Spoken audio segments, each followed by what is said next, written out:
যুক্তরাষ্ট্রের ৪৬তম প্রেসিডেন্ট হলেন Joe Biden. রাস্তায় রাস্তায় আনন্দ উল্লাস, বিভেদ ভুলে ঐক্যবদ্ধ যুক্তরাষ্ট্র গড়ার অঙ্গীকার।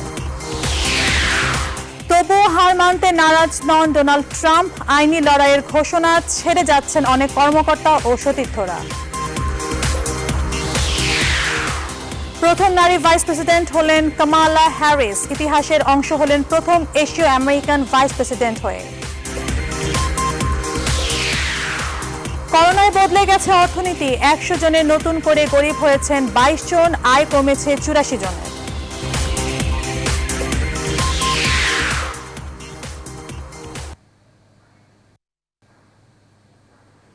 স্বাগত নিউজ 24 সকালের বিরতিহীন সংবাদে। আপনাদের সাথে আছি আমি তাবাসসুম আহমেদ।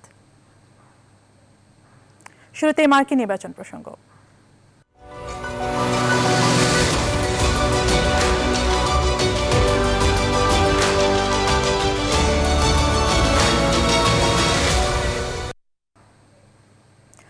ইতিহাস গড়লেন জো বাইডেন। রেকর্ড ভোট পেয়ে যুক্তরাষ্ট্রের ৪৬তম প্রেসিডেন্ট নির্বাচিত হলেন জো বাইডেন। বিজয়ের প্রথম ভাষণে বাইডেন বলেন, এখন সময় যুক্তরাষ্ট্রকে সুস্থ করে তোলার, কোনো লাল বা নীল দেশ নয়, এক আমেরিকার পতাকা তলে সবাইকে একত্রিত হওয়ার আহ্বান জানান এই ডেমোক্রেট নেতা। একই সঙ্গে দেশের প্রথম নারী ভাইস প্রেসিডেন্ট হিসেবে কামালা হ্যারিস বলেন, অভিবাসীরাও এই দেশের সম্পদ এবং নারীরা যুক্তরাষ্ট্রের মেরুদণ্ড হিসেবে কাজ করছেন, তাদের প্রতিনিধিত্ব করবেন তিনি। নাহিসিহানের ডেস্ক রিপোর্ট। রেকর্ড পরিমাণ ভোটের মধ্য দিয়ে যুক্তরাষ্ট্রের ৪৬তম প্রেসিডেন্ট হিসেবে নির্বাচনে বিজয়ী হলেন ডেমোক্রেট নেতা জো বাইডেন। তার বাসভূমি ডেলাওয়ারের উইলমিংটনে আয়োজিত বিজয় মঞ্চে প্রথমেই বক্তব্য রাখেন যুক্তরাষ্ট্রের প্রথম নারী ভাইস প্রেসিডেন্ট হিসেবে নির্বাচিত কামালা হ্যারিস। আমেরিকা সব সম্ভবের দেশ। ভারত থেকে আমার মা যখন এসেছিলেন তখন তিনি হয়তো ভাবেননি এমন দিন আসবে, কিন্তু স্বপ্ন ছিল। তাই আমি সব নারীদের বলবো, স্বপ্ন দেখুন উচ্চাকাঙ্ক্ষা নিয়ে। কালো, অধিবাসী, এশীয়, ল্যাটিন আমেরিকার সমস্ত নারীরাই আমেরিকান এবং তারা এই দেশের মেরুদণ্ড। তাই আমি প্রথম হতে পারি কিন্তু শেষ নই। যুক্তরাষ্ট্রের এখন সময় একত্রিত হবার, রাগ ও শোক ভুলে এক আমেরিকা হিসেবে নিজেদের প্রমাণ করার আহ্বান জানান নবনির্বাচিত প্রেসিডেন্ট জো বাইডেন। এখন যুক্তরাষ্ট্রকে আরোগ্য করতে হবে। কোনো লাল বা নীল রাষ্ট্রের দেখি না, আমি দেখি একত্রিত এক দেশ। আমি গোটা আমেরিকার প্রেসিডেন্ট, তাই সবাইকে একতাবদ্ধ হয়ে দেশকে সুস্থ করে তোলাই এখন প্রধান কর্তব্য। প্রেসিডেন্ট ও ভাইস প্রেসিডেন্ট হিসেবে বিজয় ভাষণে জো বাইডেন ও কামালা হ্যারিস দুজনই যুক্তরাষ্ট্রকে আরও বেশি একতাবদ্ধ হয়ে নতুন এক যুগের উন্মেষ ঘটানোর অঙ্গীকার করেন। নাহিদ জিহান, নিউজ 24। মার্কিন প্রেসিডেন্ট নির্বাচন নিয়ে সবশেষ খবর জানতে দর্শক এই মুহূর্তে নিউ ইয়র্ক থেকে আমাদের সাথে সরাসরি যুক্ত হচ্ছেন সহকর্মী সুলতানা রহমান। সুলতানা, অপেক্ষার প্রহর শেষ হয়ে গেছে, ইতোমধ্যে ইতিহাস করে জিতলেন জো বাইডেন। নির্বাচিত হওয়ার পর কিছুক্ষণ আগে দেয়া প্রথম আনুষ্ঠানিক প্রতিক্রিয়ায় তিনি বিভক্তি ভুলে মার্কিন জনগণকে একত্রিত হওয়ার আহ্বান জানিয়েছেন। তার এই বক্তব্যে সুনির্দিষ্ট কোনো বিষয় নিয়ে তিনি কোনো কিছু বলেছেন কিনা? তিনি খুব সুনির্দিষ্টভাবে প্রত্যেকটি বিষয় ধাপে ধাপে করে বলেছেন। তিনি জানেন এই মুহূর্তে সবচেয়ে বড় সংকট করোনা ভাইরাস মোকাবেলা করা, এবং সেটিকে তিনি অগ্রাধিকার দিবেন, সেটি তিনি বলেছেন। তিনি জানুয়ারি মাসের 2021 সালের জানুয়ারি মাসের 20 তারিখে কিন্তু শপথ নেবেন, এবং 21 তারিখে তিনি তার যে পরিকল্পনা করোনা ভাইরাস মোকাবেলায় কি কি করতে হবে, সেই 21 তারিখ থেকে তিনি বাস্তবায়ন করবেন। আগামী সোমবার তিনি বিশেষজ্ঞদের সঙ্গে বসবেন, বসে সিদ্ধান্ত গ্রহণ করবেন কোন কোন প্রক্রিয়ায় এগিয়ে গেলে দেশ করোনা ভাইরাস মুক্ত হবে, এবং তারপরে তিনি জোর দিবেন অর্থনৈতিক রিবিল্ড, অর্থনৈতিক উন্নয়ন কিভাবে ত্বরান্বিত করা যায়। যে ক্ষতি করোনা ভাইরাসের কারণে হয়েছে সেটি তিনি কিভাবে পোষাতে পারেন, সেই পরিকল্পনার কথাও তিনি জানিয়েছেন। তবে সবচেয়ে বড় বিষয় যেটি, এখন এই মুহূর্তে পুরো দেশ কিন্তু বিভক্ত। আপনারা জানেন 69 মিলিয়ন মানুষ ডোনাল্ড ট্রাম্পকে ভোট দিয়েছেন।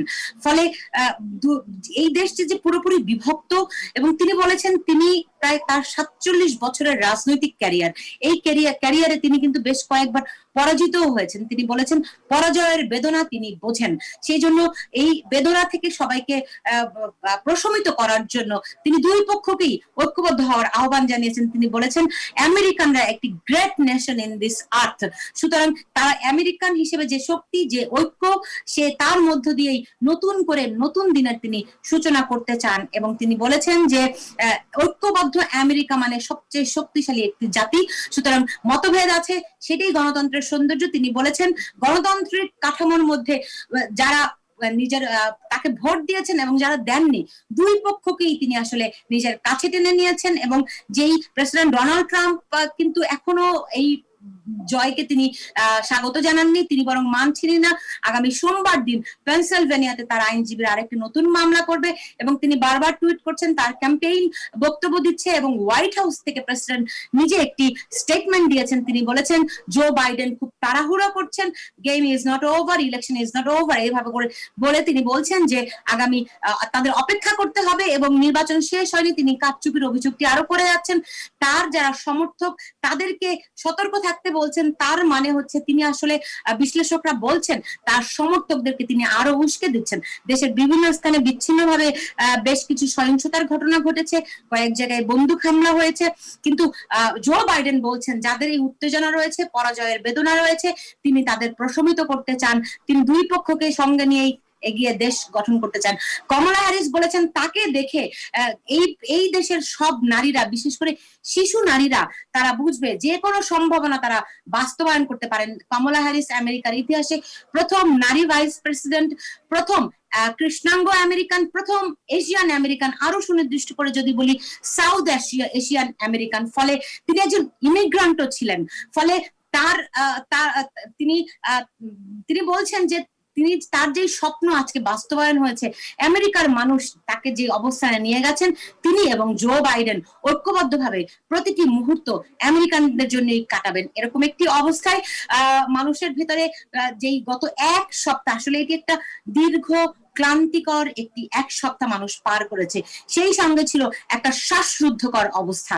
কারণ নির্বাচনের ফলাফল নেয়া, নির্বাচনের ফলাফল প্রেসিডেন্ট ট্রাম্প মানবেন কিনা, সহিংসতা হয় কিনা, সামগ্রিক সব বিষয় নিয়ে কিন্তু একটা দমবন্ধকর একটা অবস্থার মধ্যে 7টি দিন মানে একটি সপ্তাহ মানুষ পার করেছে। সেখান থেকে বলতে পারেন অনেকখানি প্রশমিত হয়েছে। জো বাইডেনের ডেলোয়ারে যে বক্তব্য তিনি দিয়েছেন, যেই মঞ্চ তার জন্য তৈরি করা হয়েছিল, সেখানে তিনি খুব স্পষ্টভাবে ঐক্যের যেই তিনি বক্তব্য দিয়েছেন, মঞ্চটিও কিন্তু সেরকমই ছিল। আপনি জানেন যে রেড অ্যান্ড ব্লু এই দুই ভাগে পুরো আমেরিকা বিভক্ত। যারা এই দুই দলের মধ্যে সম্পৃক্ত নয় তাদেরকে বলা হয় হোয়াইট, মানে লাল, নীল, সাদা, এই 3টি গ্রুপে আসলে আমেরিকানরা বিভক্ত। তিনি তার যে মঞ্চের সামনে পেছনে সব জায়গায় তিনি এই বিষয়টি রেখেছেন। আপনারা জানেন নির্বাচনের আগে ক্যাম্পেইনের জন্য তিনি কিন্তু ড্রাইভ ইন র্যালি গুলো করেছেন গাড়িতে বসে। এইবার এখানে তিনি লাল, নীল এবং সাদা 3 রঙের গাড়ি দিয়ে তার মঞ্চের চারদিকে সাজানো হয়েছিল, যেটি একটি এক ধরনের একটা বার্তা দিয়েছে যে তিনি যে দলেরই হোক না কেন, রিপাবলিকান হোক, ডেমোক্র্যাট হোক, ইন্ডিপেন্ডেন্ট হোক, সবার জন্য তিনি প্রেসিডেন্ট নির্বাচিত হয়েছেন। এবং বলেছেন জনগণ একদম স্পষ্ট রায় দিয়েছে, এই ভিক্টরি তার জন্য একেবারে ক্লিয়ার মেসেজ, এবং জনগণ যে বার্তা দিয়েছে তিনি সেটি সমুন্নত রাখবেন বলেও তিনি ঘোষণা দিয়েছেন। তিনি অবশ্য প্রেসিডেন্ট ডোনাল্ড ট্রাম্প যে তার এই জয় স্বীকার করেননি, কিভাবে করে ক্ষমতার হস্তান্তর প্রক্রিয়াটি হবে সেই বিষয় নিয়ে কিন্তু অনেক রকম জল্পনা কল্পনা চলছে। মামলা, প্রেসিডেন্ট ডোনাল্ড ট্রাম্প নতুন করে মামলার প্রস্তুতি নিচ্ছেন। তার যেই লিগাল এই টিম রয়েছে, সেই টিমের জন্য তিনি এখন তহবিল গঠনের চেষ্টা করছেন। জো বাইডেন কিন্তু এই সবের কোনো বিষয়ের দিকেই তিনি মন্তব্য করেন। তিনি খুব সুনির্দিষ্টভাবে, খুব পরিকল্পিতভাবে এই দেশ নিয়ে, এই জাতিকে নিয়ে তার পরিকল্পনার কথা বলেছেন। এবং কমলা হ্যারিস তার বক্তব্যে বলেছেন যে তিনি এবং জো বাইডেন একটি ভালো টিম হিসেবে কাজ করবেন, যাতে করে আমেরিকানদের মঙ্গল হয়। শুধুমাত্র আমেরিকানদের নিয়েই তিনি ভাববেন না, তারা সারা বিশ্বকে নিয়েও ভাববেন, সেই প্রতিশ্রুতিও তারা দিয়েছেন। সুলতানা রহমান, আপনাকে অসংখ্য ধন্যবাদ আমাদের সাথে যুক্ত হওয়ার জন্য। দর্শক, মার্কিন প্রেসিডেন্ট নির্বাচন নিয়ে সবশেষ খবর জানাতে নিউ ইয়র্ক থেকে সরাসরি যুক্ত হয়েছিলেন সহকর্মী সুলতানা রহমান। মাত্র 30 বছর বয়সে সর্বকনিষ্ঠ সিনেটর হিসেবে দৃষ্টি কেড়েছিলেন জো বাইডেন। 50 বছরের রাজনৈতিক ক্যারিয়ারে নানা গুরুত্বপূর্ণ পদে দায়িত্ব পালন করেছেন। আজ হিসেব নিকেশের অলিগলি পেরিয়ে জনসমর্থন নিয়েই যুক্তরাষ্ট্রের প্রেসিডেন্ট তিনি। জো বাইডেনের জীবন নিয়ে নাহিদ সিহানের আরও একটি প্রতিবেদন। অত্যন্ত বাকপটু জো বাইডেন তার কলেজ জীবন থেকে সিদ্ধান্ত নিয়েছিলেন রাজনীতিতে অংশ নিয়ে যুক্তরাষ্ট্রের প্রেসিডেন্ট হবার, কিন্তু তার সে স্বপ্ন বেশ কয়েকবারই তার হাতের নাগালে এসেও ফসকে গেছে। বাবা ব্যবসায়ী হলেও জন্মের পর বেশ আর্থিক অনটনে বড় হতে হয়েছে বাইডেনকে। পেনসিলভেনিয়ায় হাই স্কুল শেষ করে তিনি পড়তে যান ডেলাওয়ার বিশ্ববিদ্যালয়ে, সেখান থেকে সিরাকিউজ বিশ্ববিদ্যালয়ে আইন পড়তে। 1968 সালে পাশ করে আইনজীবী হিসেবে কর্মজীবন শুরু করলেও রাজনীতির প্রতি আকর্ষণের ফলে নগর পরিষদের একটি আসনে প্রতিদ্বন্দ্বিতা করে জেতার মধ্য দিয়ে শুরু হয় রাজনৈতিক পথ চলা। এরপর 1972 সালে মাত্র 30 বছর বয়সে সর্বকনিষ্ঠ সিনেটর হিসেবে সবার দৃষ্টি কাড়েন বাইডেন। কিন্তু সাফল্যের শুরুতেই বিরাট এক ঝড় বয়ে যায় তার জীবনে। বিশ্ববিদ্যালয়ে পড়াকালীন বান্ধবী নেইলিয়া হান্টারকে বিয়ে করেছিলেন বাইডেন, কিন্তু 1972 সালে ভয়াবহ এক সড়ক দুর্ঘটনায় মারা যায় তার স্ত্রী ও 1 বছরের শিশুকন্যা নাওমি। আহত হয় 2 ছেলে হান্টার ও বো বাইডেন। 5 বছর পর দ্বিতীয় বিয়ে করেন জিল জেকবস নামে এক স্কুল শিক্ষিকাকে। রাজনৈতিক জীবনে প্রথম নির্বাচনে দাঁড়িয়েই হোঁচট খান বাইডেন। 1987 সালে 23 সেপ্টেম্বর নির্বাচনের মাত্র 3 মাস আগে অন্যের লেখাচুরি ও অসততার অভিযোগের জেরে প্রেসিডেন্ট পদের জন্য ডেমোক্রেটিক পার্টির মনোনয়নের দৌড় থেকে সরে দাঁড়াবার ঘোষণা দেন বাইডেন। 20 বছর পর আবার নতুন করে প্রেসিডেন্ট পদপ্রার্থী হবার লড়াইয়ে নামেন 2008 সালে। তবে মনোনয়ন পেয়ে যায় আরেক ডেমোক্র্যাট প্রতিদ্বন্দ্বী বারাক ওবামা, কিন্তু সবাইকে চমকে দিয়ে ওবামা তার রানিং মেট ভাইস প্রেসিডেন্ট হিসেবে বেছে নেন জো বাইডেনকে। ঘনিষ্ঠ প্রিয়জনদের অকাল মৃত্যুর অভিজ্ঞতা ফের কাবু করে বাইডেনকে। বড় ছেলে বো বাইডেনকে হারান 2015 সালে। আর এই ঘটনা 2016 নির্বাচনে প্রতিদ্বন্দ্বিতা করার জন্য প্রস্তুতি নেওয়ার সময় তাকে বিধ্বস্ত করে দেয়। তিনি সিদ্ধান্ত পাল্টান। ওবামার শাসনামলে ভাইস প্রেসিডেন্টের পাশাপাশি পররাষ্ট্র ইস্যুতেও যথেষ্ট ভূমিকা পালন করেছেন জো বাইডেন। এছাড়া সিনেটর হিসেবেও দীর্ঘদিন পররাষ্ট্র সম্পর্ক বিষয়ক আমেরিকান সিনেট কমিটিতে দায়িত্ব পালন করেছেন। এবারের লড়াইটি তার রাজনৈতিক জীবনের সবচেয়ে কঠিন ও গুরুত্বপূর্ণ লড়াই। নাহিদ সিহান, নিউজ 24। হাজারো হিসেব নিকেশ, নাটকীয়তা ও শ্বাসরুদ্ধকর লড়াইয়ের পর অবশেষে জো বাইডেনের কাছে ধরাশয়ী হলেন 74 বছর বয়সী ডোনাল্ড ট্রাম্প। এর মধ্য দিয়ে 1992 সালে সিনিয়র জর্জ বুশের মতো টানা দ্বিতীয় মেয়াদে মার্কিন সনদে বসতে ব্যর্থ হলেন তিনি। এই রিপাবলিকানের পরাজয়ের বাকি গল্পটা দেখব আসমাতুলির ডেস্ক রিপোর্টে।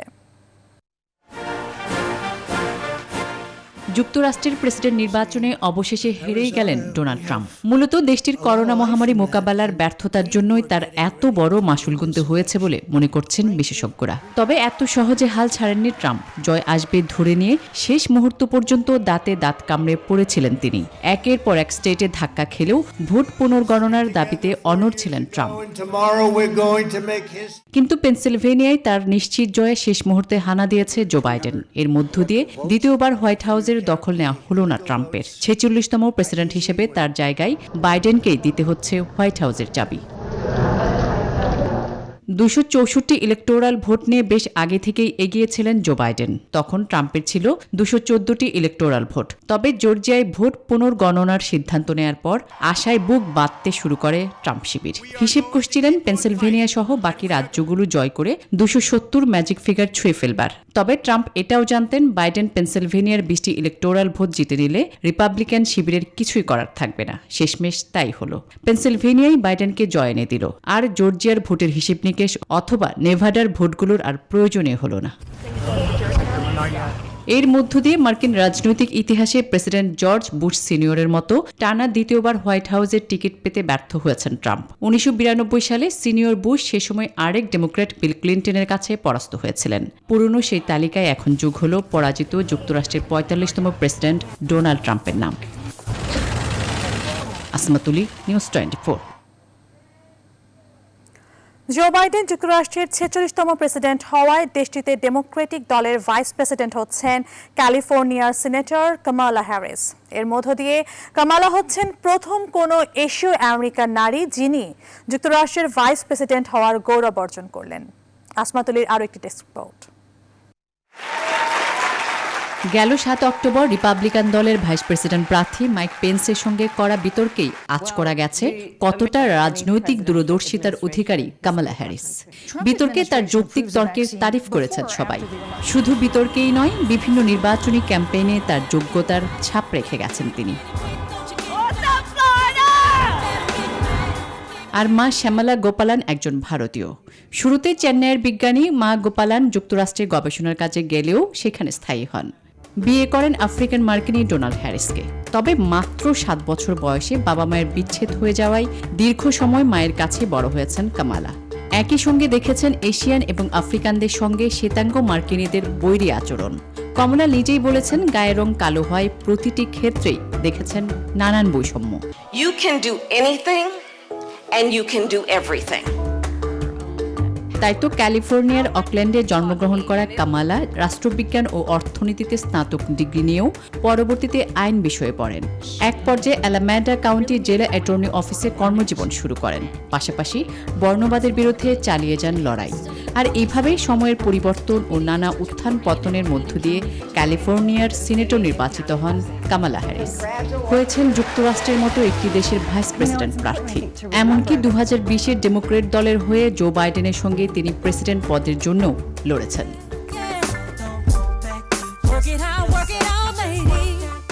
তাই তো 55 বছর বয়সী কমলাকে রানিং মেট নির্বাচিত করে ডেমোক্রেটিক দলের ভাইস প্রেসিডেন্ট মনোনয়ন দেন জো বাইডেন। আর 3 নভেম্বরের নির্বাচনে বাইডেন কামালা হ্যারিসের উপর মার্কিনেরা আস্থা রাখায় যুক্তরাষ্ট্রে প্রথমবারের মতো কোনো নারী এবং এশীয় আমেরিকান মার্কিন ভাইস প্রেসিডেন্ট হওয়ার ইতিহাস করলেন। আসমাতুলি, নিউজ 24। এবার দেশের খবর। বেসরকারি উন্নয়ন সংস্থাগুলোর গবেষণা বলছে করোনায় 100 জনের মধ্যে নতুন করে গরিব হয়েছেন অন্তত 22 জন। আর আয় কমেছে শতকরা 84 জনের। আয় কমে নতুন করে গরিব হওয়া মানুষগুলো কোনো রকমে টিকে থাকার চেষ্টা করছেন। অনেকে মধ্যবিত্ত ফ্ল্যাট ছেড়ে নিম্নবিত্তের বস্তিতে জায়গা নিতে হয়েছে। অর্থনীতিবিদরা বলছেন, এই বিপুল সংখ্যক মানুষকে আগের অবস্থানে ফেরাতে নির্দিষ্ট পরিকল্পনা ও সামাজিক সুরক্ষার আওতা বাড়ানো প্রয়োজন। সেলিম খানের ক্যামেরায় বিস্তারিত জানাচ্ছেন আশিকুর রহমান শ্রাবণ।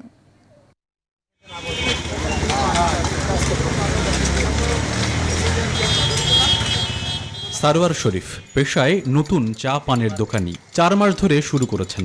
বেশভূষায় এখনও পুরোপুরি চা দোকানি হয়ে উঠতে পারেননি, কারণ করোনার আগে তিনি শিক্ষক ছিলেন। 12 বছরের অভিজ্ঞতা সম্পন্ন বেসরকারি স্কুলের গণিতের শিক্ষক। আমার ঘরে বাজার ছিল না, 1 মাসও বাজার ছিল না। এর জন্য লজ্জায় কারো কাছে আমি যাইনি। অসহায় হয়ে কষ্ট হয়ে আজকে আমি একজন গ্রাজুয়েট পার্সন হয়ে আমি আজকে চায়ের দোকান করি। করোনার কারণে স্কুলটি বন্ধ, মুখরিত ক্লাসরুমগুলো এখন ধুলিমলিন, নিস্তব্ধ। টিকে থাকার জন্য চালিয়ে নেয়ার দশা। শুধু এমন একটি প্রতিষ্ঠান নয়, সব প্রতিষ্ঠানই বন্ধ। কিন্তু নন এমপিও বেসরকারি স্কুলগুলোর অবস্থা করুন, কারণ বেতনের টাকায় তাদের সব ব্যয় চলত। তাই তারাও এখন নতুন গরিবের তালিকার পথে।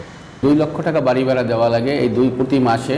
এই 2 লক্ষ টাকা বাড়ি ভাড়া দিতে যাইয়া আমাদের খুবই কষ্ট হচ্ছে। অ্যাকাউন্ট ছিল, অ্যাকাউন্ট থেকে টাকা করেছি, তার ডিপিএস ছিল, ডিপিএস ভেঙেছি। এক হলো আমরা টিচারদের বেতন দিতে পারছি না, বাড়িওয়ালাকে আমরা ভাড়া দিতে পারছি না, আমরা নিজেরাও চলতে পারছি না।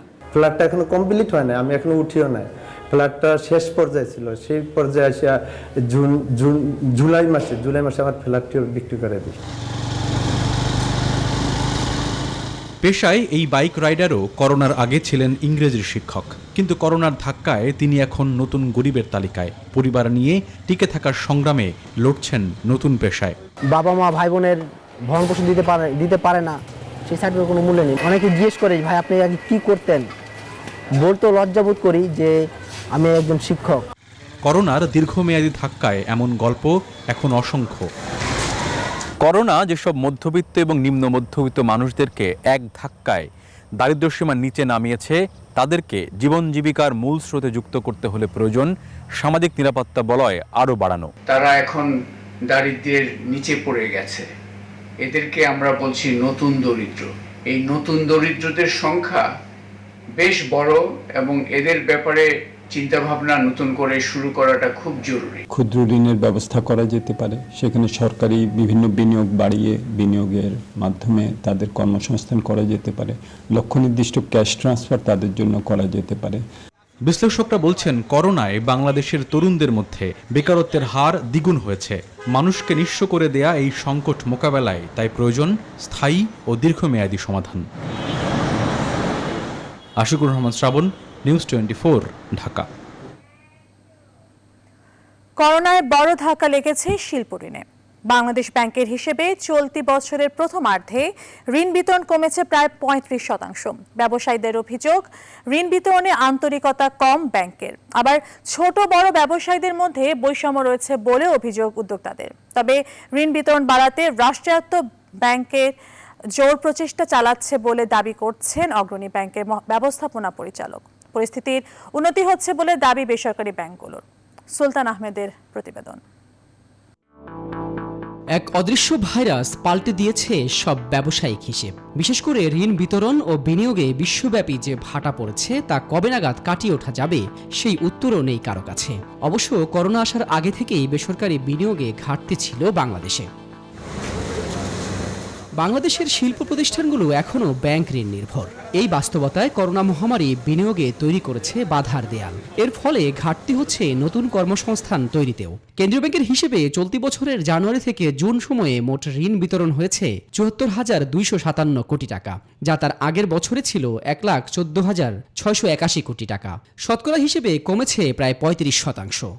যেটা আমরা দেখতে পাচ্ছি সেটা হলো যে এখানে যে নীতিমালাগুলি তৈরি করা হয়েছে ঋণ বিতরণের জন্য, এই নীতিমালার কারণেই ব্যাংকগুলি প্রথমত তার যে প্রকৃত ক্ষতিগ্রস্ত যারা তারাই সেই ঋণটা পায়নি।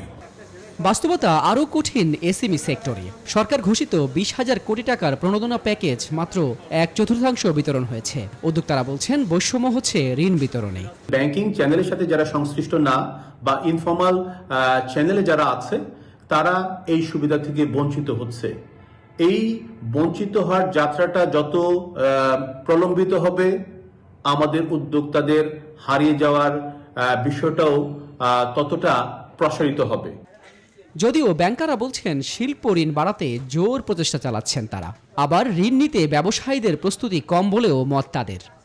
শিল্প খাতে আমরা গুরুত্ব দিয়ে আসছি, বরাবরই গুরুত্ব দিয়ে আসছি।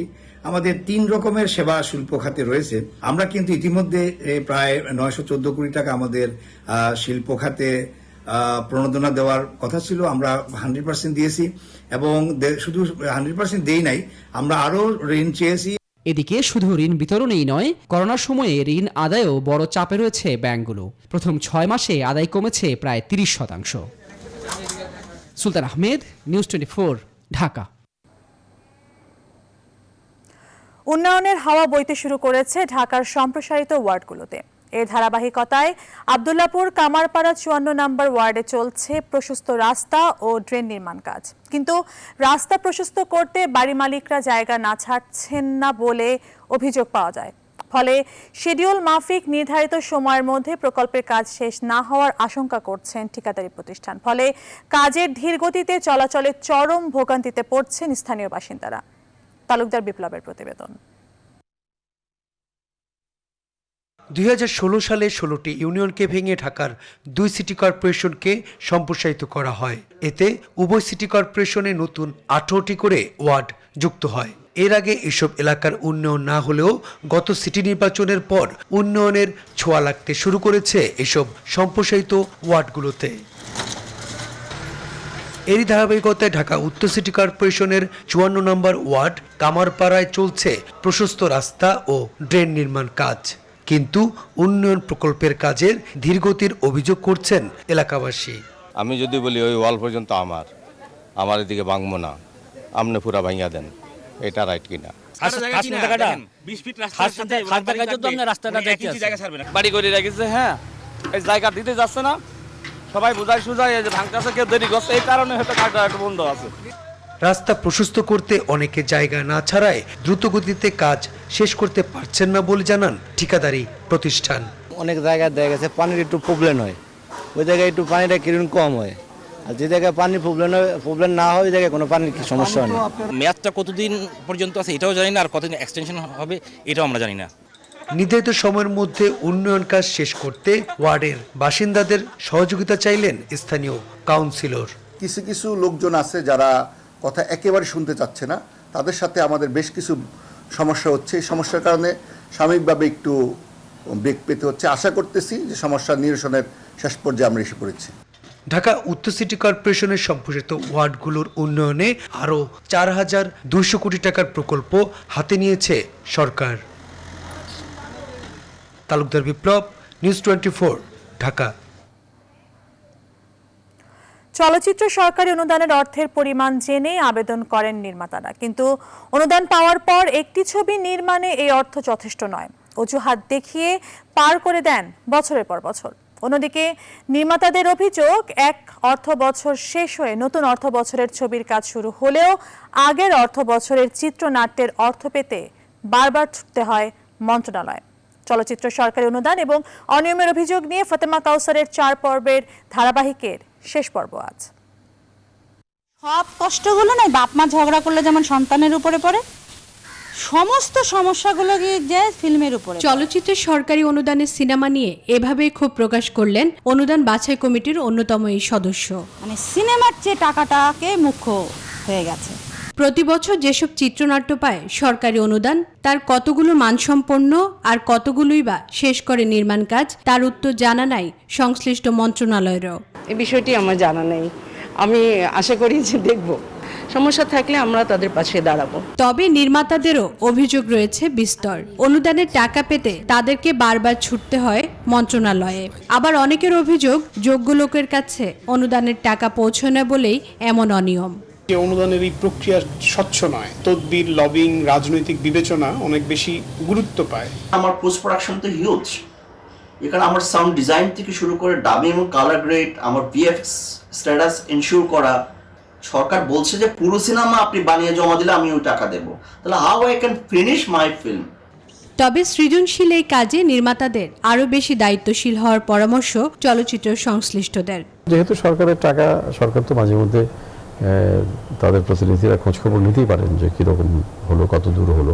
আমার মনে হয়েছে নির্দিষ্ট সময়সীমার ভিতরেই চলচ্চিত্র নির্মাণের যে চিন্তাটা রাখা উচিত নির্মাতাদেরকে, তাহলে এই যে এত বিতর্ক, এত মানে যত রকমের যে আলোচনাগুলো হচ্ছে সেগুলোর একটা সমাপ্তি ঘটে আর কি। এত সব অভিযোগের মধ্যে এও সত্য, বেশ কিছু অনুদানের সিনেমা আন্তর্জাতিক অঙ্গনে পুরস্কৃত হয়েছে। এমিলের গোয়েন্দা বাহিনী ও সূর্য দিগলবাড়ি যেমন প্রশংসিত হয়েছে, ঠিক তেমনি অনুদানের দেবী সিনেমাটি পেয়েছিল সুপারহিট তকমা ও বাণিজ্যিক সাফল্য। 2015-16 অর্থ বছরের অনুদানে নির্মিতব্য চলচ্চিত্র শিকল বাহা বার্লিন থেকে WCF জয়ের পর যৌথ প্রযোজক হিসেবে পেয়েছে ইউরোপের প্রযোজনা সংস্থা ওয়াইডাম্যান ব্রোসকে। ফাতেমা কাউসার, নিউজ 24, ঢাকা। রংপুরে তিস্তার চরে শুরু হয়েছে আলুর আবাদ। ব্যস্ত সময় পার করছেন কৃষকরা। দর্শক, এই বিষয়ে বিস্তারিত জানাতে রংপুরের গঙ্গাচড়া থেকে আমাদের সাথে সরাসরি যুক্ত হচ্ছেন সহকর্মী রেজাউল করিম মানিক। মানিক, আমরা কিন্তু জানি যে প্রতি বছরই তিস্তার চরে আলুর বাম্পার ফলন হয়। এবার কেমন পরিস্থিতি দেখছেন আর কতটুকু এলাকা জুড়ে আলু চাষ হচ্ছে?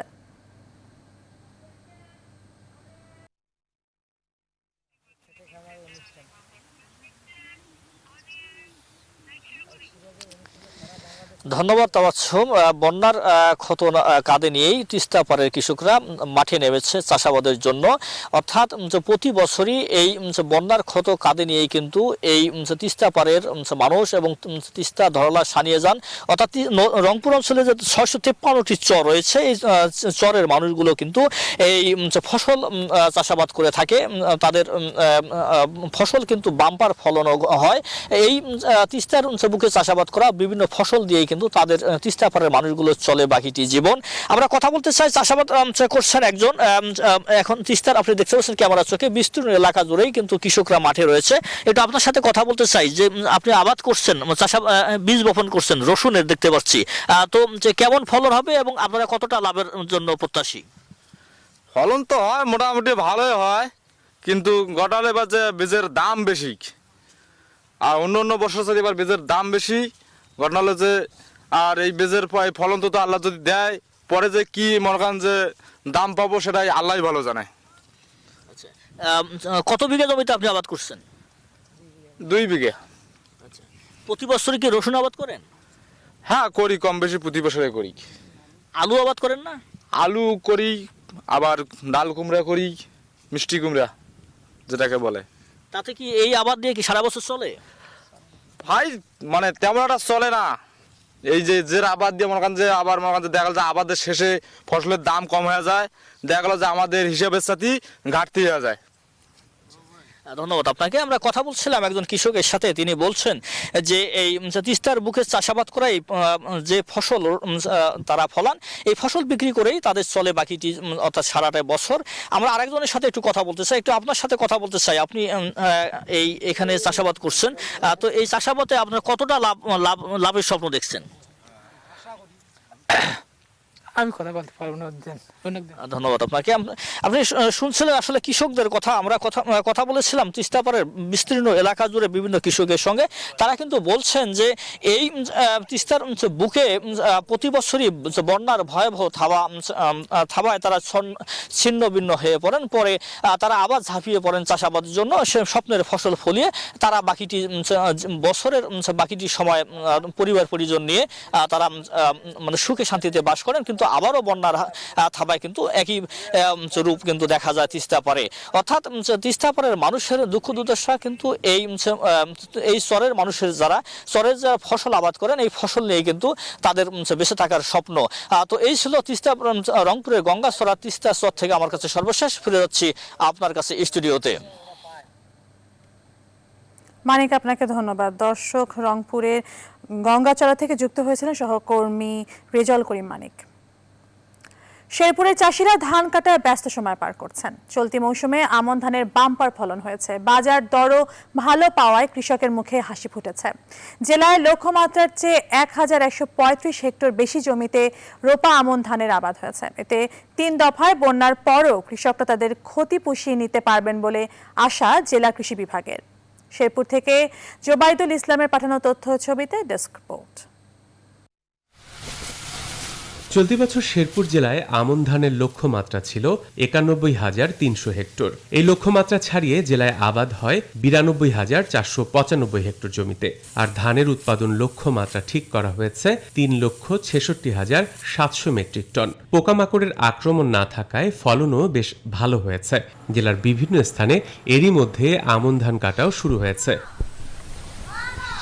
চাষিরা জানান এ পর্যন্ত প্রায় 2,000 হেক্টর জমির ধান কাটা শেষ হয়েছে। আগামী সপ্তাহের মধ্যেই শুরু হয়ে যাবে পুরো দমে ধান কাটা। বাজারে বর্তমানে হাইব্রিড মোটা ধান 1,000 থেকে 1,100 টাকা মন দরে এবং পাইজাম ধান 1150 টাকা থেকে 1200 টাকায় বিক্রি হচ্ছে। 1 একর জমি লাগাইছি, মোটামুটি ফলন ভালো হয়েছে। এখন ধান পাকছে, আমরা কাটতেছি। বর্তমানে ধানের বাজারও ভালো। কৃষি বিভাগ জানায় জেলায় বন্যার কারণে আমন ধান রোপণে দেরি হলেও পোকামাকড়ের আক্রমণ না থাকায় ভালো ফলন হয়েছে। শুকনো অবস্থায় হেক্টর প্রতি 5.82 মেট্রিক টন ধান পাওয়া যাচ্ছে। ফলে আবাদের লক্ষ্যমাত্রার মতো উৎপাদন লক্ষ্যমাত্রাও ছাড়িয়ে যাবে বলে আশা তাদের। রোগ পোকামাকড়ের আক্রমণ কম থাকায় এবং প্রচুর বৃষ্টি হওয়াতে আমরা একটা খুব ভালো ফলন আশা করছি এবং উৎপাদনের লক্ষ্যমাত্রাও আমরা অতিক্রম করতে পারবো বলে আশা করছি। চলতি বছর জেলায় 3 দফায় বন্যায় ক্ষতি হয়েছে অন্তত 25,33 লক্ষ টাকার ফসল। এতে ক্ষতিগ্রস্ত হয় জেলার 20,550টি কৃষি পরিবার। Desk report, news 24। দিনাজপুরে অব্যাহতভাবে কমতে শুরু করেছে তাপমাত্রা। দিনের বেলায় কিছুটা গরম অনুভূত হলেও সন্ধ্যা নামতেই জেঁকে বসে শীত। গত 3 দিনে জেলার সর্বনিম্ন তাপমাত্রা রেকর্ড করা হয়েছে 14.5 ডিগ্রি সেলসিয়াস। ফখরুল হাসান পলাশের তথ্য ছবিতে ডেস্ক রিপোর্ট। হিমালয়ের কাছাকাছি অবস্থান হওয়ায় উত্তরের জনপদে একটু আগে ভাগেই আসে শীত। গত কয়েকদিন ধরে দিনাজপুরে তাপমাত্রার পারদ অব্যাহতভাবে নামতে শুরু করেছে। মঙ্গলবার জেলার সর্বনিম্ন তাপমাত্রা ছিল 21.3 ডিগ্রি সেলসিয়াস, বুধবার ছিল 19 ডিগ্রি সেলসিয়াস এবং সর্বশেষ বৃহস্পতিবার ও শুক্রবার তা নেমে আসে 14 ডিগ্রি সেলসিয়াসে। ভোরের দিকে জেলার সর্বত্র ঘন কুয়াশায় ঢেকে থাকে চারপাশ, সঙ্গে হিমেল হাওয়ায় বাড়ে শীতের তীব্রতা। দিনের বেলায় তাপমাত্রা কিছুটা বাড়লেও সূর্য ডুবতেই শুরু হয় কনকনে শীত। খুব ঠান্ডা গেছে, ঠান্ডা ছাড়া জ্যাকেট উড়া ছাড়া বেড়াই যায় না, বাড়ি থেকে বের হওয়া যায় না, এরকম একটা অবস্থা হয়ে গেছে। কুয়াশাও পড়তেছে। হঠাৎ করে শীত বেশি পড়ার কারণে আমাদের বৃদ্ধ মানুষের জন্য খুবই অসুবিধা। এবছর অতিবৃষ্টি ও বাতাসে আর্দ্রতা বেশি থাকায় তীব্র শীতের আশঙ্কা করছে আবহাওয়া অফিস। সাধারণত শীত নভেম্বরের শেষ দিক থেকে বিরাজ করতে শুরু করে, তবে এবার একটু আগে দেখা যাচ্ছে আর কি শীতের অনুভূতিটা। দিন ও রাতের তাপমাত্রা ক্রমান্বয়ে আরো হ্রাস পাবে এবং সেই সাথে শীতের অনুভূতি ধীরে ধীরে আরো বৃদ্ধি পাবে। মূলত পৌষ মাঘ এই 2 মাসকে শীতকাল ধরা হলেও কার্তিকের শেষের দিকে এসে উত্তরে হিমহিম ভাবকে আগাম শীত হিসেবেই দেখছে আবহাওয়া অফিস। Desk report, news 24।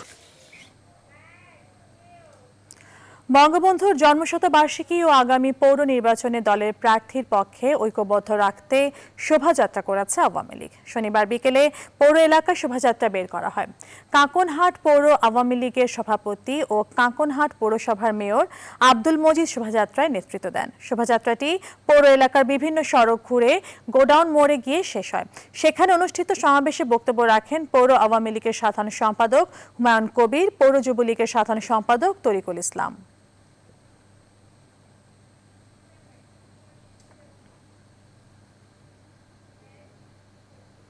এবার ফার্স্ট সিকিউরিটি ইসলামী ব্যাংক অর্থ বাণিজ্যের সংবাদ।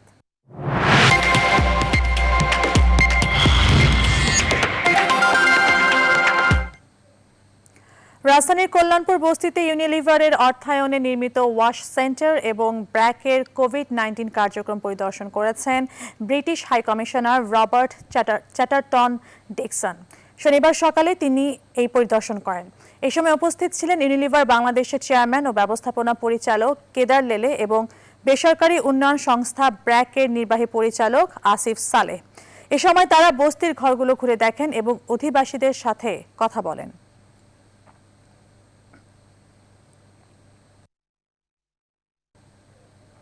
আবার আন্তর্জাতিক প্রসঙ্গ।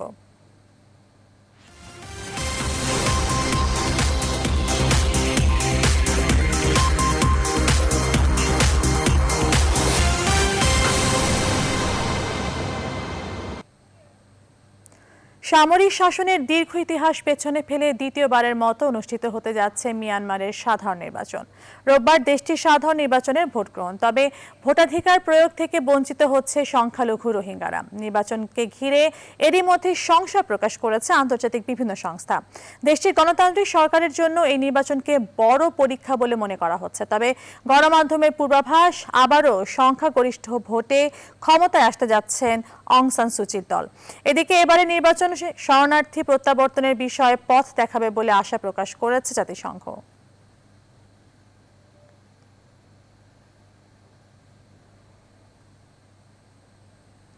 এবার খেলার খবর।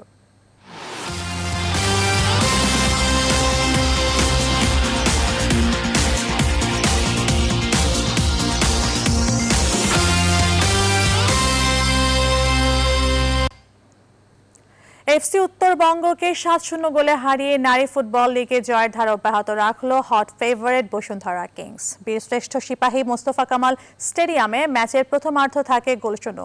বেশ কিছু সুযোগ মিস করায় প্রথমার্ধে গোলের দেখা পায়নি কিংসের ফুটবলাররা। দ্বিতীয়ার্ধে ঘুরে দাঁড়ায় কিংস। ম্যাচের 55 মিনিটে শিউলির গোলে এগিয়ে যায় তারা।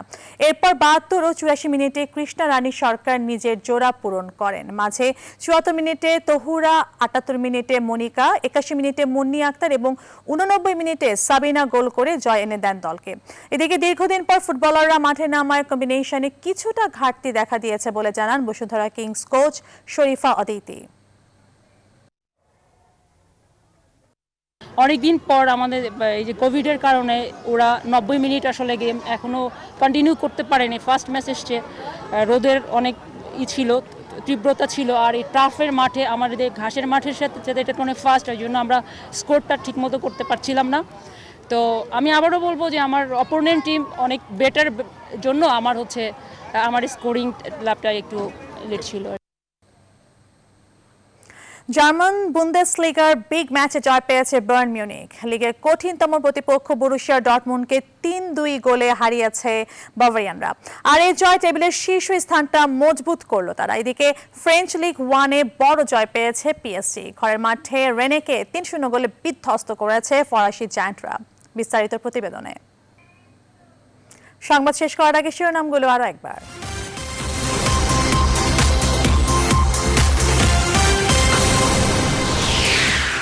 যুক্তরাষ্ট্রের 46তম প্রেসিডেন্ট হলেন জো বাইডেন। রাস্তায় রাস্তায় আনন্দ উল্লাস, বিভেদ ভুলে ঐক্যবদ্ধ যুক্তরাষ্ট্র গড়ার অঙ্গীকার।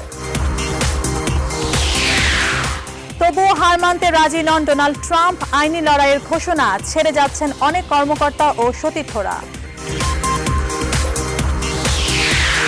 প্রথম নারী ভাইস প্রেসিডেন্ট হলেন কামালা হ্যারিস। ইতিহাসের অংশ হলেন প্রথম এশীয় আমেরিকান ভাইস প্রেসিডেন্ট হয়ে। করোনায় বদলে গেছে অর্থনীতি। 100 জনের নতুন করে গরিব হয়েছেন 22 জন, আয় কমেছে 84 জনের। বড় ধাক্কা লেগেছে শিল্প ঋণে। চলতি বছরে বিতরণ কমেছে 35%। ব্যাংকের আন্তরিকতা নিয়েও প্রশ্ন ব্যবসায়ীদের। মিয়ানমারের নির্বাচন আজ, ভোটাধিকার নেই রোহিঙ্গাদের। আবারও ক্ষমতায় ফেরার সম্ভাবনা সুচির। শরণার্থী প্রত্যাবর্তনের আশা জাতিসংঘের।